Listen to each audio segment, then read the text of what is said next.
Hey, welcome to the Empowered Coach podcast. My name is Richard Dell and I'm going to be your host. And my guest today is Molly. Nice to meet you, Molly. Nice to meet you, Richard. How are you? Yeah, I'm really, really good. So thanks for hopping on today. Today's podcast, I'm going to be delving into Molly's story, finding out kind of a bit about, I guess, your own journey and what your mission is and who you love to help. And yeah, we'll see where the conversation takes us.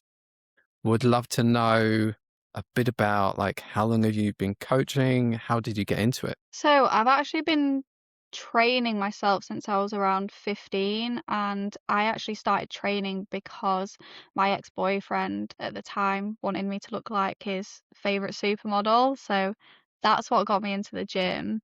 Um, and then just once I started, that was the end of it, to be honest. I didn't stop, and then I started to see results quite quickly. And obviously, I started at quite a young age.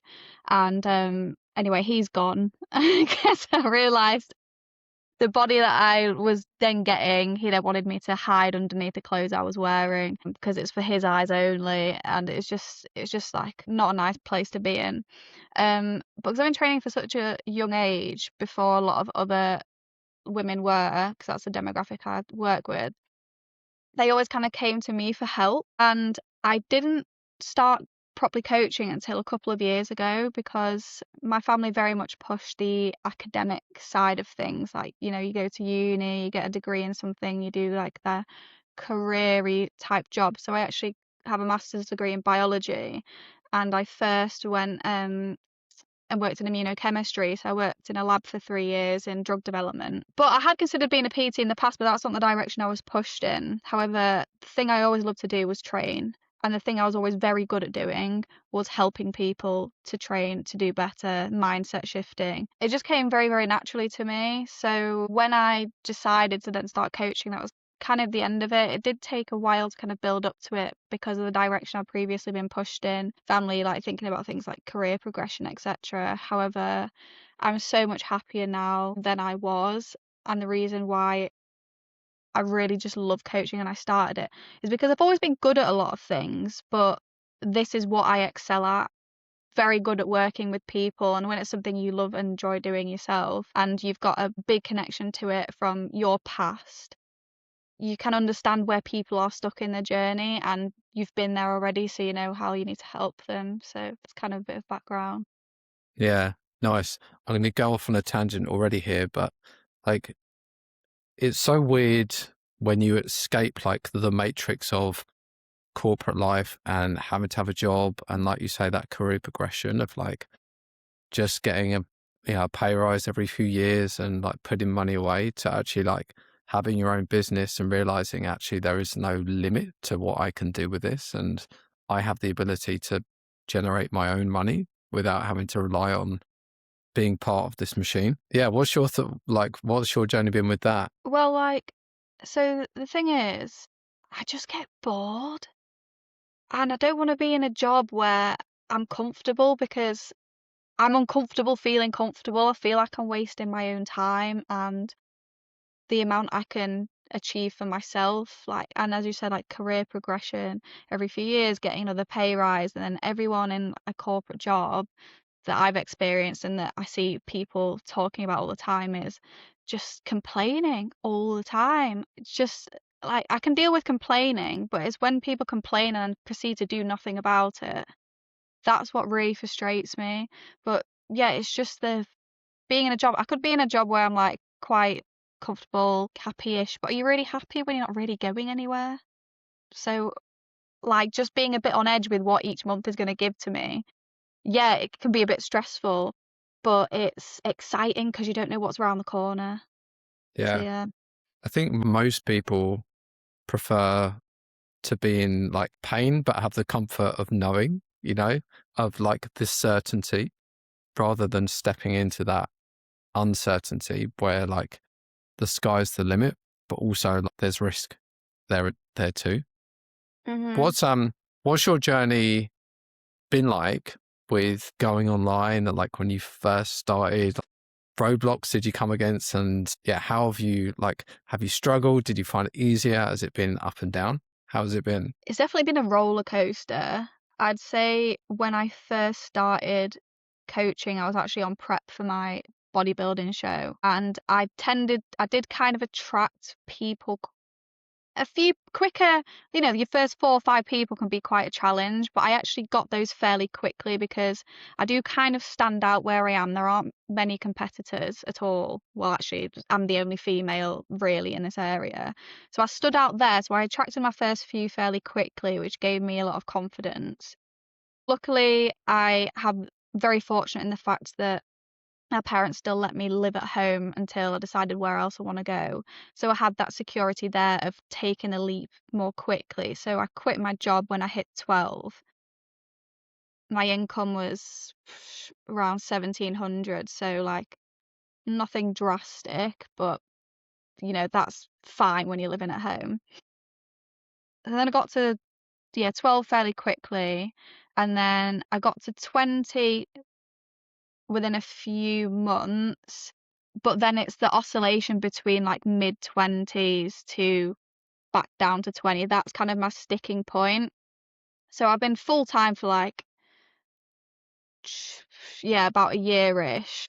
But 20 is where I'm sticking at. And you have good months where you gain a few and then you lose a few, gain a few. So it has been a roller coaster there. And when you do first start getting a couple drop offs, it is, you feel like quite sad, don't you? Because especially when you're very invested. Um, so I think it's also been learning to kind of, in a way, like get feedback there, but also kind of emotionally detach a little bit and realize it is a business and it is a service. You know, fundamentally, a lot of the time you will be one of the first things to go, which is like sad. But a lot of people in general, my retention is really good and people actually really see the value. And when people invest in you, you can really invest in them back. It's been a journey, but I've loved every second of it. It has been a challenge. However, one of the main things I did before I went full time and ongoingly is I really invested in myself, in like mentorship such as ICM education, which is fantastic for coaching knowledge. So really, really helped results wise, because that's fundamentally what you need to get through the door, is a lot of good results. And then speaking to a lot of people as well. Being in the bodybuilding industry, there's a lot of coaches who do a lot of lifestyle clients, so speaking to them. I've got a coach myself. I couldn't live without one really. It's just, it takes something out of your head to do in a day, doesn't it? And plus, as a competitor, I need one. But yeah, it's been up and down, but just trying to build as much knowledge as possible. Being online, I just did a lot of research on how online works, speaking to online coaches, not going through the trap of getting stuck on a gym floor, because I do a bit of PT on the side, but I only do about 4 or 5 hours a week and on Tuesdays. Keep it there. So then I'm not tied to a gym floor. But now I actually have the opportunity as well to go to, I'm going to Bali. I'm going to work remotely out there for 10 weeks, which is something that I always dreamt that I'd want to do. And now it's happening because I've got to this position. But I think as well, not to like keep bloody going off on one, is realizing how far you've come, because this time last year where I am now was my dream. And now I'm at my dream. I'm like, oh, it's not good enough. What's Yeah. next? Yeah. But fundamentally, it's like I just love helping people. I had a client photo shoot on Saturday, and it's not even about physical change, which is astronomical. It's the mental change I've seen in her, because we do PT sessions every week as well. Just seeing how she's changed as a person, and like just physically, mentally, but then the impact she's had on her own family, who are now being healthy. Her husband has lost loads of weight. Her friends are asking her questions. I've just had a PT session with one of her friends who's signed on to online as well. So it's just seeing the knock-on impact of basically like your, what's the word, enthusiasm towards something. Yeah. I think, yeah, incredible and amazing that you get the opportunity to go to Bali. I've got a client that's done similar actually. She's just gone out to Bali, which online coaching obviously gives you the opportunity to do that. I do think having a little bit of in person can be great as well, because sometimes when you're just on the computer all day, like it can be a bit isolating, but also allows you to travel. But you're right, there's always this thing where, and it's the same with like cars and houses, like you get, your first flat and you're like, oh, this is amazing. And then suddenly you looking at the house like, actually, I want that. And same with business. Like people will, like the starter version of you looking at you now, be like, what? Like 20 plus clients going to Bali? Like that is the dream. And then you're like, well, hang on, there's other coaches are doing this, this, and this. Like I want to get to there. So Mm. I think there's definitely levels. Like, and you've got to climb the ladder. You can't reach that end destination without going through the steps and the stages, which is often more about personal growth than it is business growth. But I'd love to know, because there'll be coaches watching this back that are just starting and like would be like, to be in the position you are now would be like amazing to have 20 clients.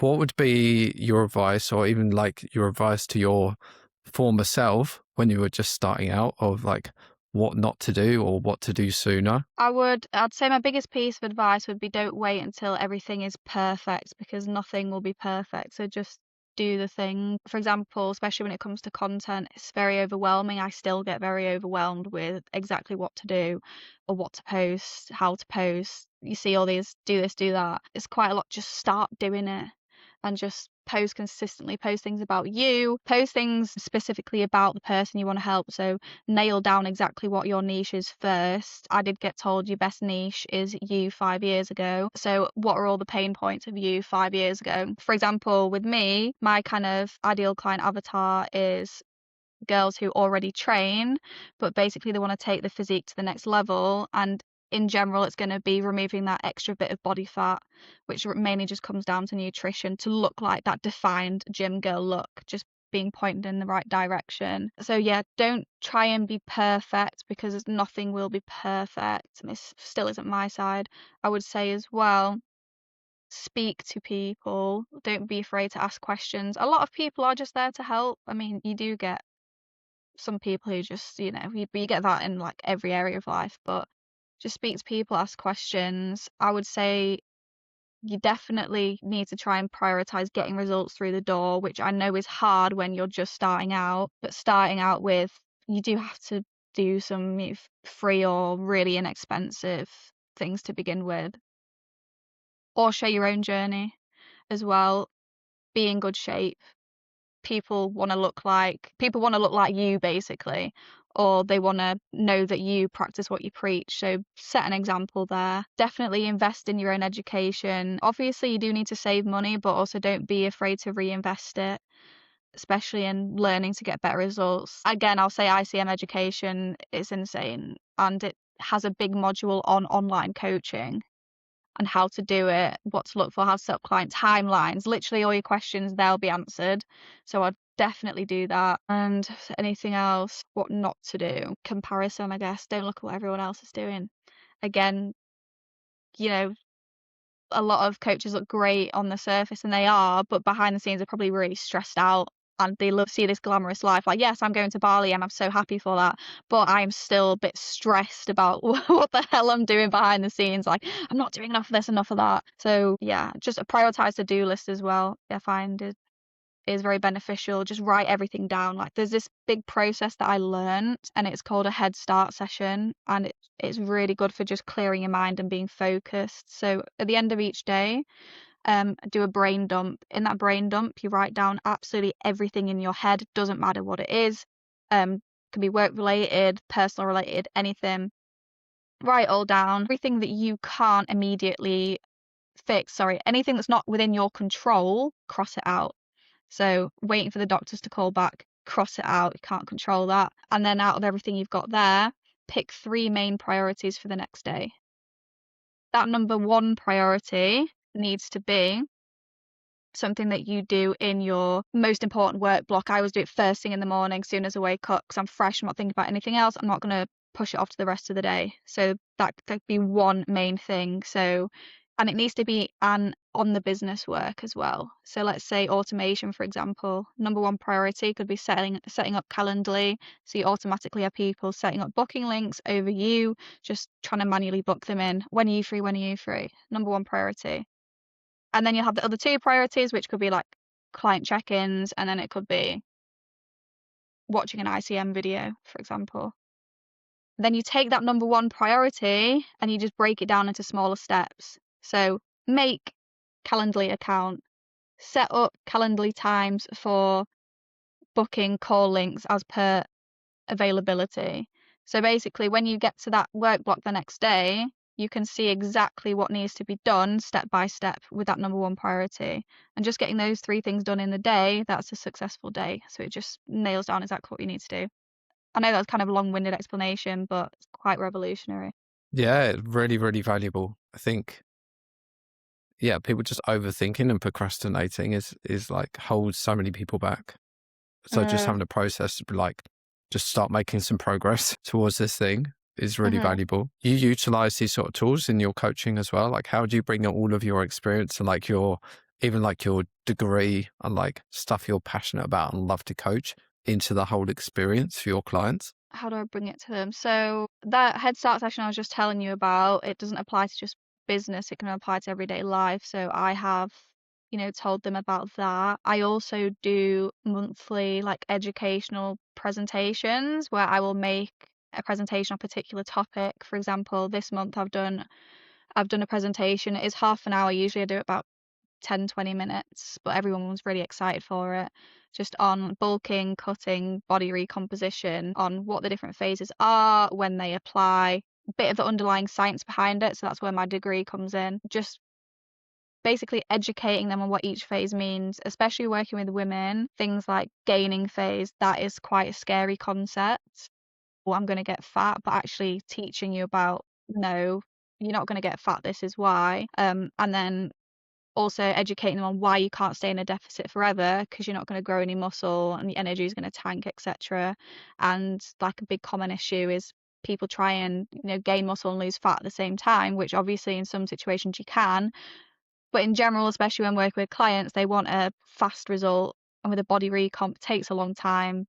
People don't really understand what's going on, so you educate them, just putting them through like a cutting phase first, which tends to be what a lot of people need to go through, just means that them seeing quicker results and then they're more invested in that process. But the presentations are more to just educate them there. So it builds trust in me, but it also educates them because fundamentally, like, no one's going to stay with you forever. And I want to give them the tools that allow them to continue their progress on their own, basically. So that's how I kind of tie it all together. But with mindset stuff as well, it's something that is like drastically important. I mean, I go to like therapy every 2 weeks, just ongoingly, just because I think it's great to just have their just challenging your own negative thoughts. I send them podcasts as well, which are great to listen to. So I send them a lot of like Chris Williamson podcasts. I've also sent them a lot of I actually went to uni with him. I worked for him at uni, which is actually pretty cool. So I actually spoke to him in person a few times. So like I'd love to actually meet him again one day, which would be amazing. Who? Chris Williamson. Yes, Chris Williamson. Yeah. Wow, that's Went pretty to cool. Newcastle Uni, and he works for Voodoo Events, and I worked under him at Voodoo Events, so spoke to him a few times. So like I would aspire to like meet him again. That's insane. So yeah, send them his podcast. I send them some other bodybuilding podcasts, and they're not bodybuilders, they're lifestyle clients, but this particular lady, Sarah Parker, she does Beyond Condition podcasts. She does a lot of talk on mental health and having guests on that have had like rough journeys and just the mums, etc. Like I don't primarily work with mums, but I've got a lot of mums, and it's just having, you know, a voice there that you can relate to as well, like beyond me as well, just kind of just really, really helps just reset mindset. And then if someone's particularly struggling, let's say with confidence, just so you're dropping them extra messages and being extra supportive, just working with the individual very much. And then we've had some group meetups. I'd like to have more. But as again, the PT sessions, as you said, I do PT sessions only really with my online lot. So it gives an opportunity for us to like kind of bond in person as well. Yeah. Wow, it sounds great. Sounds like you've got an awesome community that you work with. Where do you where do you want to take the mission now? Like you've got some foundations. Like, have you thought about like what the next steps are? Is it just kind of getting more clients, or is there adding more bits in? Like where, like, yeah, how can you take this further? Yeah, so that's kind of my sticking point, I guess. So as again, like I'm kind of hovering between mid-20s and 20, and I've been stuck there for a while. I'd like to get to 30 people before I go to Bali, but I'm just being very careful because I'd want to run a quality-based service, not a quantity one. So I don't want to take on more people at the expense of the quality service I give. So I'd like to just take on, yeah, just to get to 30. I'm on about 20, 23 currently, so that's seven more. But long-term vision-wise, it would be nice to take on a coach in future. However, like I know you should always have a longer term goal, but I'm very much process driven. And I find if I try and look too far in the future and what I want in the future, I get very overwhelmed Hmm. and I don't really know the answer as such. Like I just seem to just get on with it and do the things that need to be done and then like I did have the vision of, quitting my job, going to Bali, etc. That was there, and I wanted that. But I find if I set this heavy goal, I put too much pressure on myself.